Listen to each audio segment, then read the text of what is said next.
দূষিত পানির জন্য আমাদের অনেক অসুবিধা হচ্ছে। আমরা নিয়মিত যে কলেজে আসি, কলেজে আসার পরে এই খালের দূষিত পানির গন্ধ, আমাদের এখানে দূষিত পানির বিশ্রী একটা গন্ধ আসে। আমরা এই রাস্তার মধ্যে দাঁড়াইতে পারি না, কলেজের আশেপাশে অনেক বিশ্রী গন্ধ। এখন এই পানি যাতে বন্ধ করা হয়।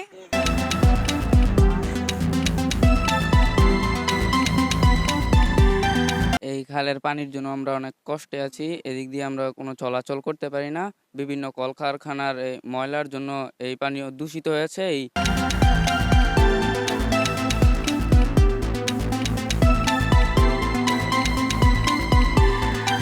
ডাইংয়ের ঘন্টায় ৭০ লক্ষ লিটার অবৈধ বিষাক্ত পানি, যা এঁটেল বোমার চেয়েও ভয়াবহ।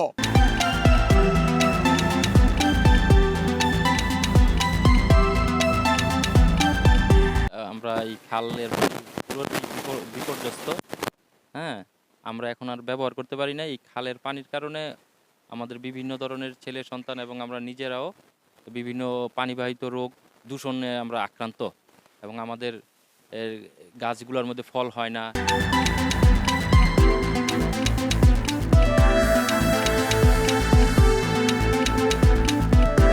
এই মেঘনা নদী কলম তিলে তিলে ধ্বংসের পথে। আর বিশেষ করে যে আমাদের এই মারিখালী নদীটি, আপনি জানেন এই মারিখালী নদীর আশপাশ দিয়ে যে সমস্ত মেল ইন্ডাস্ট্রি আছে, শুধু মেল ইন্ডাস্ট্রি এরকম নয়, যে অপরিকল্পিত কিছু মেল ইন্ডাস্ট্রি আছে যাদের যে বিষাক্ত রাসায়নিক দ্রব্য আছে।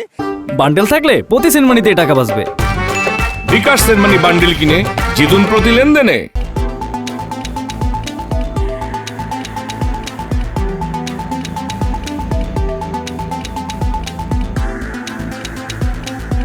ইন্ডাস্ট্রিগুলি এখানে হওয়াতে, যে বিশেষ করে মেঘনা গ্রুপ, চৈতি, ক্যান্টাকি, আরও অনেকে আসতেছে, বিভিন্ন কোম্পানির দূষিত বর্জ্য প্লাস এই যে ফ্লাই অ্যাশ, এই ফ্লাই অ্যাশের কারণে গরিব দুঃখী অসহায় মানুষ যাদের বিল্ডিং নাই, তাদের টিনের চালগুলি পর্যন্ত নষ্ট হয়ে যেতেছে।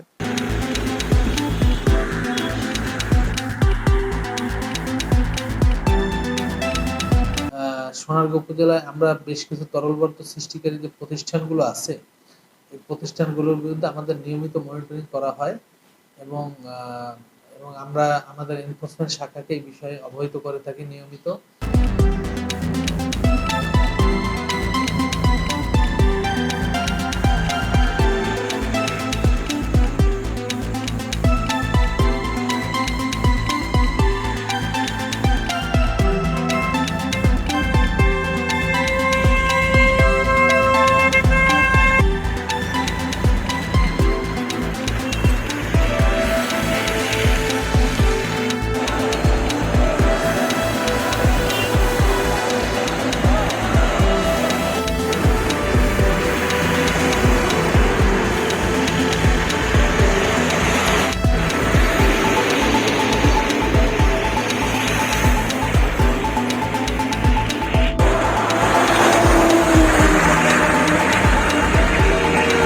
দূষিত বর্জ্য বন্ধের ক্ষেত্রেও আমরা পদক্ষেপ ইতিমধ্যে গ্রহণ করেছি। আমরা মানিখালী নদীতে যেসব কোম্পানিগুলো বর্জ্য ফেলা হচ্ছে তাদের সাথে আমরা যোগাযোগ করেছি, তারা যেন সেখানে বর্জ্য না ফেলে, এবং তারা যেন যথাযথভাবে, আপনি যেটি বললেন যে ইটিভি প্ল্যান্টের মাধ্যমে তাদের বর্জ্য ব্যবস্থাপনা করা হয়, সেই লক্ষ্যে তাদের সাথে আমরা অলরেডি মিটিং করেছি।